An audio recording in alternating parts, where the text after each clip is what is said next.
Through our national investigation, many districts told us they know they need to do more, but they cannot afford it. Chief National Investigative Correspondent Mark Albert is back this morning with our exclusive series, Securing Our Schools, and the desperate attempts to secure funding for safety.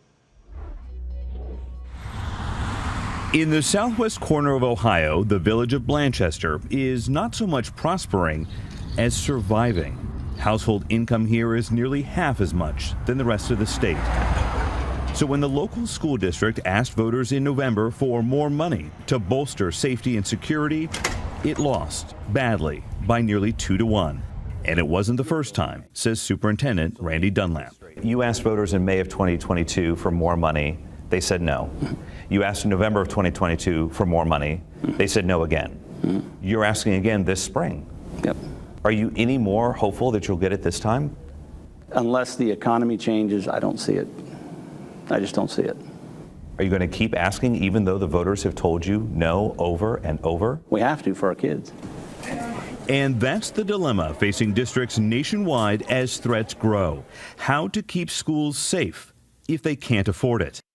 From coast to coast, the National Investigative Unit wanted to know how many districts tried and failed in 2022 to raise money to secure our schools. But we could not find any nationwide database of district referendums. So our team spent more than 2 months creating one, researching every state. Out of 408 districts we confirmed asked voters for security money last year, nearly 73% got it.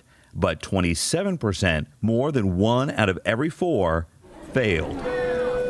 Blanchester fell short at the polls and with the politicians, failing in 2022 to win a school safety grant created by Ohio Governor Mike DeWine.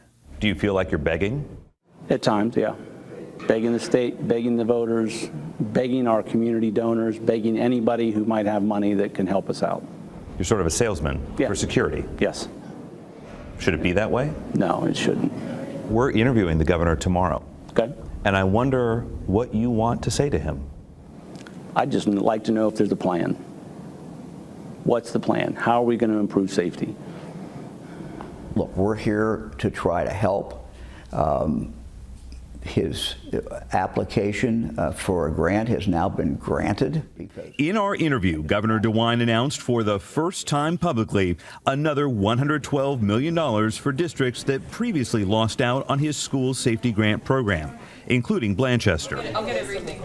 And the governor's office invited us to go to the school safety center he started, a clearinghouse and tip line for schools and parents. In our interview, he also made this promise. We will have doubled again the number of people who are working there. Let me make sure I understood you correctly. By the end of this year, the staffing at the School Safety Center will have doubled. Yes. But help is not on the way elsewhere. In an exclusive questionnaire, we asked every public district in all 50 states what they're doing to improve security. Many feel hung out to dry. No budget monies from either the state or the federal government, Graham County, North Carolina schools told us. Kingsville, Texas schools wrote, since Uvalde's shooting, we have spent approximately $700,000 on safety upgrades initiatives. However, we have received zero from the state federal government. East Greenwich, Rhode Island said the biggest obstacle we face is funding. And in Gresham, Wisconsin, a 50% poverty school district, we have trouble buying needed equipment to help with an active shooter situation. It is an incredibly mixed up funding system in Wisconsin. These windows would be bulletproof. Ron Sari leads another district in Wisconsin, Waupaca, 2 hours northwest of Milwaukee. This will be a wall so that it'll keep the second vestibule secure. His district won its referendum in November as taxpayers agreed to pay more for security in the schools his own 3 sons attend. I tell you, Mark, I don't think we're ever going to be done.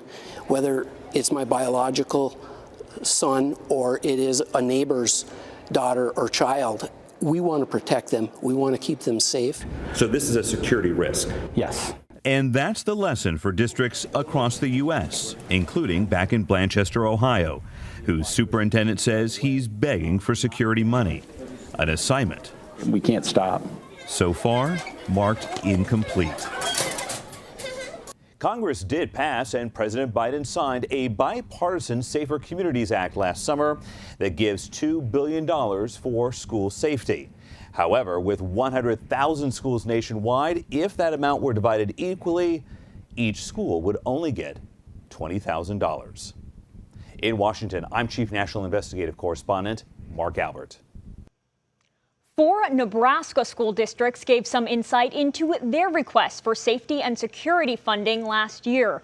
In 2022, districts in Douglas, Cass, Knox, and York counties held referendums asking for money that would be spent in part on protecting students. Only the one in York passed. That was $5.6 million.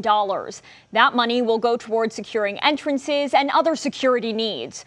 Those that failed ranged from $18.9 million to $153 million. In Iowa, 3 districts responded. All of their referendums passed, $11 to $14 million, in part to spend on securing entryways.